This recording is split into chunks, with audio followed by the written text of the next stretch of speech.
Daily taste the daily. రాజకీయాల్లోకి వచ్చి deputy CM అయిన పవన్ కళ్యాణ్ తనలోని హీరోయిజాన్ని మరోసారి జనానికి గుర్తు చేశారు.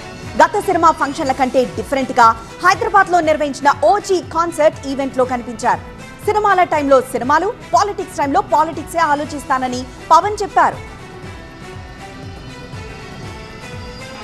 సినిమాలు వదిలేసి పాలిటిక్స్కి వెళ్ళిపోయిన తర్వాత మీరు నన్ను వదలలేదని నాకు అనిపిస్తుంది. నాకెంత అరే మీరు కదా నాకు భవిష్యత్తు ఇచ్చింది. ఈరోజు జనంతో కొట్లాడుతున్నాను, పాలిటిక్స్లో కొట్లాడుతున్నాను, మీరు ఇచ్చిన బలం కదా. But when it comes to cinema, ఆమె సినిమా బఫ్, సినిమా ప్రేమికుణ్ణి. సినిమా తప్ప నాకు సినిమా చేసేటప్పుడు సినిమా తప్ప నాకు వేరే ఆలోచన ఉండవు. పాలిటిక్స్ చేసేటప్పుడు పాలిటిక్స్ తప్ప నాకు మళ్ళీ వేరే ఆలోచన ఉండవు. ఈ సినిమా చేసేటప్పుడు సినిమాని ఎంత బాగా చేయాలి, డైరెక్టర్ చెప్పింది ఎంత బాగా చేయాలి. నాకు తెలియదు జపనీస్, నా చేత పట్టుబట్టి జపనీస్ నేర్పించాడు ఇతను. ఇలాంటివన్నీ చేశాడు.